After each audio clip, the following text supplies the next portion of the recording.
amis de la télévision d'État Santé, nous vous saluons encore une fois au nom du Seigneur Jésus-Christ. C'est toujours pour nous un privilège de parler de la part du Seigneur. Nous croyons que vous portez bien. Notre prière, c'est que le Seigneur soit toujours avec vous. Dans Proverbe chapitre 14, Proverbe chapitre 14, le verset 34. Proverbe chapitre 14, le verset 34. La Bible dit, la justice élève une nation. La justice élève une nation.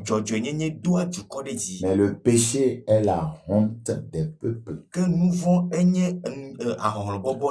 Nous voulons que notre pays soit élevé par le Seigneur. Nous devons devenir esclaves de la justice. Et la Bible dit, a été affranchi du péché. Dans Romains 6, 18, vous allez devenir esclaves de la justice. Nous devons rechercher la justice. La justice dans le pays va permettre à Dieu d'élever la nation.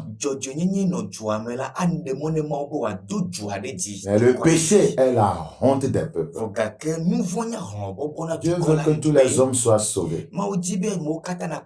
Dieu, ouais, sans tenir compte des temps d'ignorance, appelle tous les hommes en tout lieu et leur demande de se repentir. Voulons-nous échapper à la honte? Voulons-nous, voyez, libérer notre nation de toute forme de honte? Nous devons faire la promotion de la justice. Les Togolais doivent rechercher la justice. Les gouvernants doivent diriger avec justice. Parce que toute nation est dans les desseins de Dieu. Et le Seigneur dit, la justice élève une nation. Tout acte que vous posez, interrogez-vous. Est-ce que vous l'avez posé dans la justice? Tout ce qui n'est pas fait dans la justice va engendrer tôt ou tard la honte. La Bible dit, dans Proverbe 14 toujours, le verset 2, celui qui marche dans la droiture craint l'Éternel. Celui qui marche dans la droiture craint l'Éternel. Quiconque ne craint pas Dieu ne marche pas dans la droiture. C'est la droiture, la vie de justice qui dénote que vous craignez Dieu. La Bible dit, mais celui qui prend des voies tortueuses méprise le Seigneur, le méprise. Pourquoi les gens méprisent Dieu? Pourquoi les gens méprisent son Église? C'est qu'ils ont emprunté des voies tortueuses. Le Seigneur nous appelle à lui. Toute personne a été créée par Dieu. Et toute personne doit faire allégeance à Dieu. Vous le faites aujourd'hui, cela vous aidera. Vous refusez de faire allégeance à Dieu. Ce qui est sûr, un jour viendra, il jugera tous ceux qui l'ont méprisé, tous ceux qui ne l'ont pas craint. Que Dieu vous bénisse. Nous sommes là ce soir pour continuer avec notre série d'enseignements, l'image prophétique de la vraie Église et ses défis. Prions s'il vous plaît. Père Saint, nous voulons te dire merci. C'est encore pour nous une grâce de parler, voyez, de cette série, d'enseigner sur cette série. Prions que tu nous ouvres les yeux et surtout ramène ton Église à toi. Au nom de Jésus. Amen. Dans Zacharie chapitre 12, Zacharie chapitre 12, le verset 8.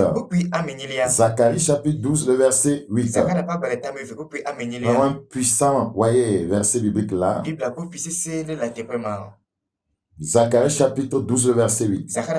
En ce jour-là, l'Éternel protégera les habitants de Jérusalem. Et le faible parmi eux sera dans ce jour comme David. Parce que David était un homme fort. Il était un homme puissant. La Bible dit partout il se tournait, il avait du succès. Il est mort comme un oint de l'Éternel. Il est mort comme un homme haut placé. Il est mort comme un chanteur agréable à l'Éternel. Donc David peut faire office d'exemple pour nous. La Bible dit, la maison de David sera comme Dieu. Or, nous sommes de la lignée de David sur le plan spirituel. L'église sur le plan spirituel est de la lignée de David. Et elle doit être comme Dieu. Praise the Lord. Alléluia. Alors, la fois passée, j'ai essayé de vous donner certaines caractéristiques qu'avait David et lesquelles caractéristiques que l'église doit posséder. Et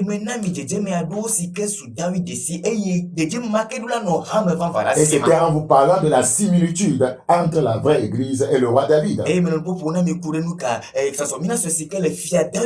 David était une lampe. L'église doit être une lampe. Oui, David était un leader. L'église a appelé à être le leader du monde. L'église du Seigneur doit être influente et non influencée. C'est tellement important. David était un homme selon le cœur de Dieu. Voyez, et David accomplissait toutes les volontés de Dieu. Regardez dans Luc chapitre 6. Luc chapitre 6.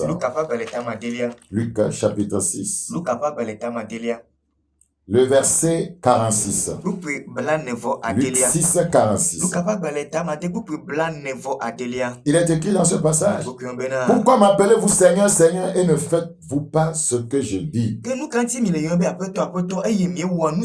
L'église est appelée à accomplir toutes ses volontés. Si nous l'appelons Seigneur, Seigneur, nous devons faire ce qu'il nous dit. Les pasteurs, les hommes de Dieu doivent faire ce que le Seigneur leur dit. C'est tellement important. C'est en faisant ce que Dieu nous dit que nous pourrons être à même d'influencer, voyez, notre entourage, notre monde. C'est très important. Regardez dans Ésaïe chapitre 31, 6. Ésaïe chapitre 31, le verset 6. Ésaïe chapitre 31, le verset 6. Il est écrit dans ce passage, revenez à celui dont on s'est profondément détourné, enfant d'Israël. L'église s'est profondément détournée de la volonté de Dieu. Quand je parle de l'église, je fais allusion à ceux qui se disent croyants. Vous savez, nous comptons beaucoup sur l'église, c'est vrai. Mais nous comptons beaucoup sur le Seigneur. Nous comptons beaucoup sur le Seigneur. Le Seigneur aussi compte beaucoup sur son église. C'est tellement important.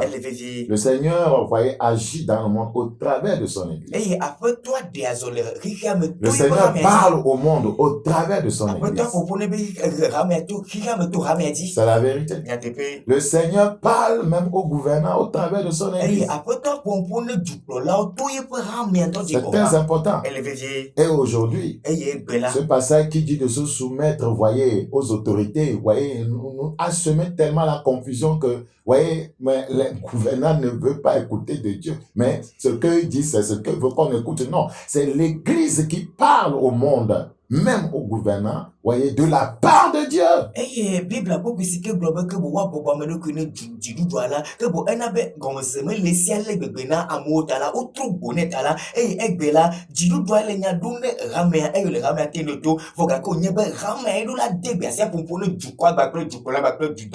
Donc, il faut spécifier les domaines dans lesquels chacun doit jouer son rôle. Donc, l'église peut dire à tout le monde, voyez, que Dieu veut, voyez, que tous se répandent. L'Église, voyez, peut dire, voyez, à tout le monde que Dieu dit, si on ne va pas de ce côté, voyez, on ne va pas de l'autre côté, on risque d'avoir des problèmes.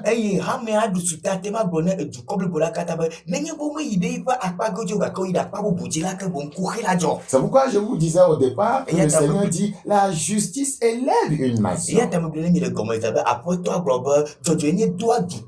Et c'est à l'Église, c'est au serviteur de Dieu de le dire. Nous sommes que dans notre rôle. C'est très important. Donc l'Église doit accomplir toutes les volontés de Dieu. Je prie que Dieu nous aide à cela, afin que nous puissions vraiment accomplir toutes les volontés de Dieu. En deuxième position, après avoir parlé de la similitude entre la vraie Église et le roi David, je vais vous parler de la similitude entre les défis du roi David et ceux de la vraie Église. La similitude entre les défis du roi David et ceux de la vraie Église.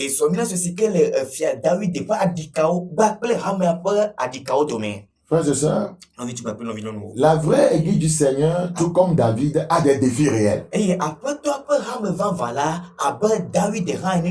Le premier défi qu'avait David, il était toujours combattu par les Philistins. Donc les Philistins, pour moi, représentent le monde. Le premier défi qu'a l'Église, c'est qu'elle est combattue par le monde. Le monde veut engloutir l'Église et la détruire. Le monde veut se mélanger avec l'Église. La vie du monde veut s'intégrer dans l'Église. Dans 2 Samuel chapitre 21, le verset 16. 2 Samuel chapitre 21, le verset 16. Et Shibbi, Benob, l'un des enfants de Rapha, eut la pensée de tuer David. Il a eu la pensée de tuer David. Vous voyez? De quoi? C'est un Philistin. Il a eu la pensée de tuer David. Pour moi, les Philistins représentent le monde. Donc, le monde a pour pensée, objectif de tuer la vie spirituelle de l'Église. Il avait une lance du poids de 300 cycles d'airain. C'est avec cette lance qu'il voulait tuer le roi David. Donc, le monde tient une lance appelée lance de la montagne. Et lorsque vous recevez cette lance, il y a un venin au bout de la lance. Vous recevez la vie d'immoralité. Vous recevez la vie, voyez, de l'escroquerie. Voyez, la division, les querelles, la pornographie, l'inceste, les musiques mondaines. Oui, donc le monde a une lance. Et beaucoup d'assemblées chrétiennes ont été déjà poignardées. Beaucoup d'hommes de Dieu ont été déjà poignardés. Et voyez, ils sont en train de mener une vie selon le monde. Donc l'Église a des défis réels, tout comme David avait des défis. Donc le monde veut détruire l'Église. Le monde, voyez, c'est encore l'image de Delilah. Samson, c'est l'image de l'Église. Et Delilah, voyez, le monde a piégé Samson. Le monde veut piéger l'Église et la détruire. Pourquoi c'est dit, n'aimez point le monde. Dans Jean 2,15. Ni tout ce qui est dans le monde. Le Seigneur ne veut pas qu'on aime le monde. Adultère que vous êtes, Jacques 4,4 ne savent pas que, voyez, l'amour du monde est inimitié contre, voyez, Dieu. Celui qui veut être ami du monde sera ennemi de Dieu. Donc le monde veut s'infiltrer dans l'Église pour que l'Église devienne l'ennemi de Dieu.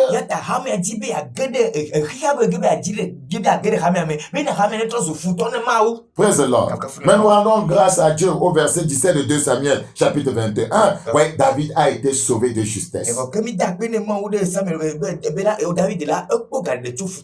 Je prie que le Seigneur délivre son église de la puissance de la mondanité.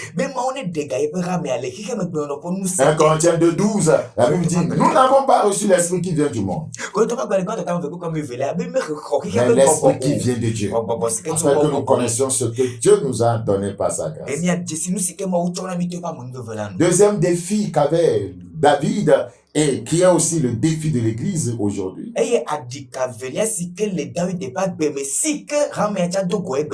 Voyez, David avait été, mis à terre par Bathsheba. Donc, l'église d'aujourd'hui est combattue par les Bathsheba. Pour moi, Bathsheba représente la chair. La vie de la chair. Oui, la chair qui fait la guerre, voyez, à notre âme. Je prie que Dieu nous délivre de la puissance de la vie charnelle. Dans le livre de 1 Pierre chapitre 2. 1 Pierre chapitre 2. Bien-aimés, je vous exhorte comme étrangers et voyageurs sur la terre à vous abstenir des convoitises charnelles qui font la guerre à l'âme.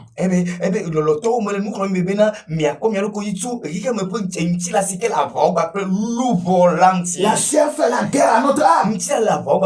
La chair veut détourner, voyez, l'esprit dans l'église. Regardez rapidement dans 2 Samuel chapitre 11. 2 Samuel chapitre 11. 2 Samuel. 2 Samuel. Le chapitre 11. Le verset 1. Je vais lire en français. 2 Samuel chapitre 11. Le verset 1 à 4. Le verset 1 à 4. L'année suivante, au temps où les rois se mettaient en campagne, David envoya Joab avec ses serviteurs et tout Israël pour détruire les filles d'Ammon et pour assiéger Rabat, mais David resta à Jérusalem. Un soir, David se leva de sa couche et comme il se promenait sur le toit de la maison royale, il aperçut de là une femme qui se baignait et qui était très belle de figure. David fit demander qui était cette femme et on lui dit, n'est-ce pas Bathsheba, fille d'Eliam, femme d'Uri le Héthien? Et David envoya des gens pour la chercher. Elle vint vers lui et il coucha avec elle. Après être purifié de sa souillure, elle retourna dans sa maison. David a été mis à terre par la chair. C'est un vrai défi pour l'église aujourd'hui. L'immoralité sexuelle, le copinage, le concubinage, l'adultère. David était confronté à un tel défi. Pourquoi nous disons ces choses? Si nous pouvons vraiment, voyez, voir tout ce qui, voyez, combattait David, nous serons à même de prendre nos précautions pour ne pas tomber dans les mêmes égarements que David. David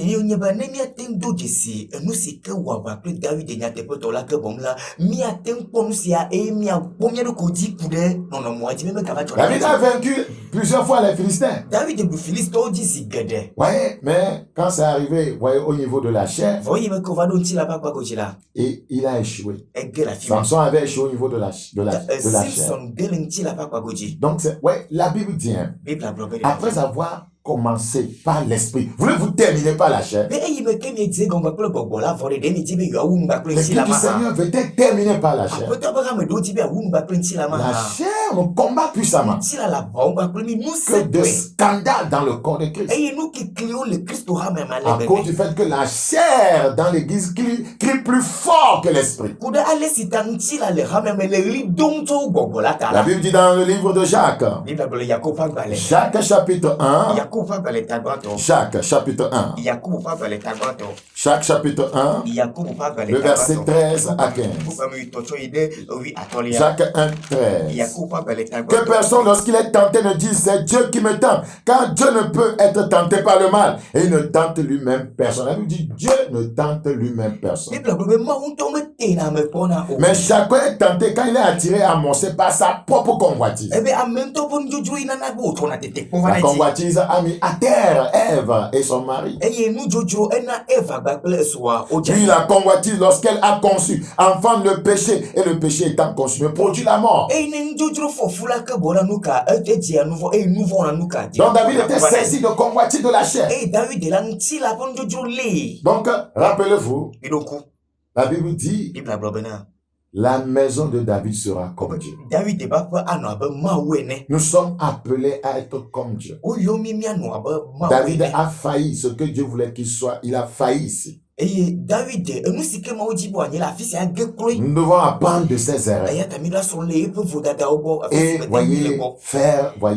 et honorer le nom du Seigneur par notre victoire sur la chair. Praise the Lord. Je prie Dieu qu'il nous vienne en aide. C'est sérieux. La chair, elle combat tellement l'église. Aujourd'hui, une église charnelle. Une église charnelle. Une église qui ne prie pas sera charnelle. Une église qui ne jeûne pas sera charnelle.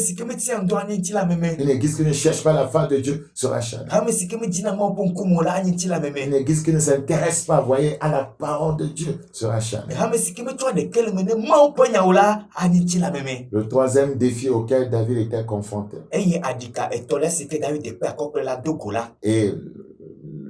Et l'église aussi, voyez, est confrontée à un tel défi aujourd'hui. David était combattu par Satan lui-même. Combattu par les Philistins. Le monde. 2. Bathsheba l'a mis à terre. La chair. 3. Il était combattu par Satan. Donc ce sont les vrais défis de l'église aujourd'hui. Les défis réels. Tout ce qui se passe aujourd'hui dans le monde et tout, voyez, cette persécution de l'église, ce n'est pas anodin. Voyez, le diable est derrière toutes choses.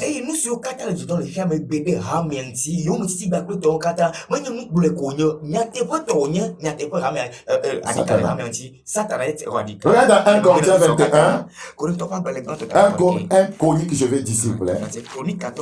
1 Chronique chapitre 21, le verset 1. Satan se leva contre Israël et il excita David à faire le dénombrement d'Israël.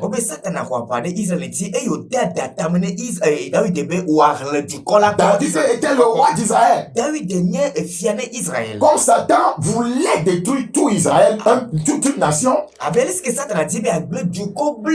a voulu passer par le roi, parce que quand le roi dit quelque chose, la nation doit le faire. C'est à cela qu'on nous demande de prier pour nos autorités. Si nous ne prions pas, l'ennemi peut les inspirer. Satan se leva contre Israël. Satan se lève aujourd'hui contre le Togo. Et il excita David à faire le dénombrement d'Israël. Or, ce n'était pas la volonté de Dieu. Donc, l'église doit savoir que, voyez, l'ennemi la combat. Elle est l'image de David ici. Donc, l'ennemi se lèvera contre l'église. Nous sommes David dans notre génération. On dit le plus faible sera comme David dans ce jour-là. Et la maison de Dieu sera comme David. Donc si David a été tenté, la maison de Dieu sera tentée. Si David a été combattu, la maison de Dieu sera combattue. Au verset 14, de 1 Chronique chapitre 21, l'Éternel envoya la peste en Israël et il tomba 70 000 hommes d'Israël. Cette erreur qu'a commise, voyez, David a engendré des milliers de morts.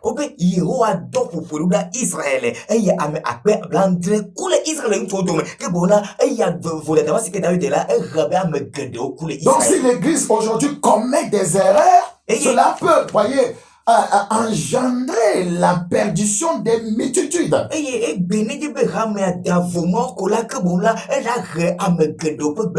l'église n'est pas dans son mandat, alors beaucoup de personnes vont, voyez, finir en enfer.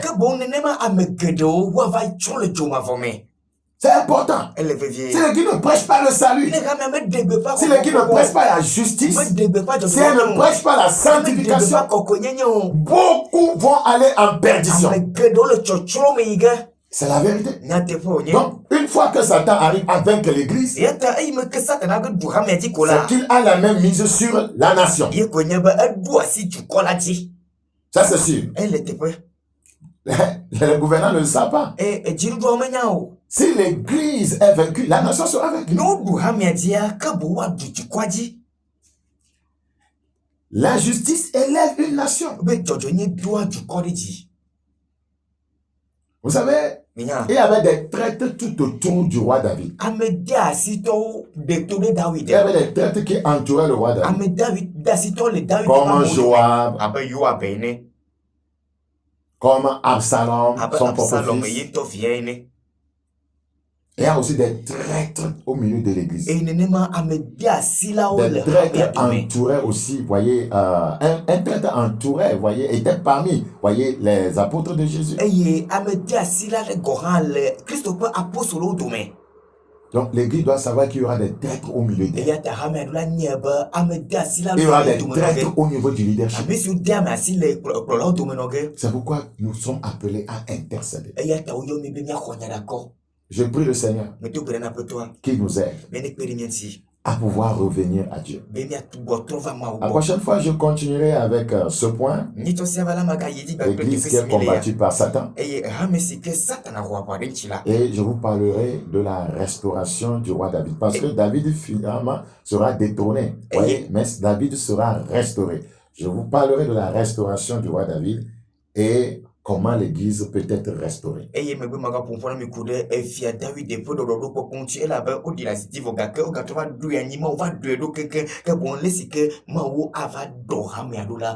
Fais-tu partie de l'église du Seigneur? Pourquoi tu vis dans le péché? Le péché engendrera la honte. C'est pourquoi la mort de Jésus à la croix était une mort honteuse. Regardez comment on l'a flagellé. On a craché sur son visage. On l'a dénudé. Sa mort était une mort honteuse. Le but était de nous délivrer de la honte qu'engendrerait le péché. Que Dieu te bénisse. Je vais nous appeler, nos contacts s'affichent en bas de l'écran. Tu peux prier avec nous les mercredis à 16h. Samedi, voyez, 7h30, nous avons l'enseignement et la prière, et le dimanche 7h. Nous avons un temps de prière avec le Seigneur. Que Dieu soit avec vous. Si Jésus tarde à venir, rendez-vous le vendredi prochain à 21h30. D'ici là, portez-vous bien et moi je vous dis au revoir. Amen.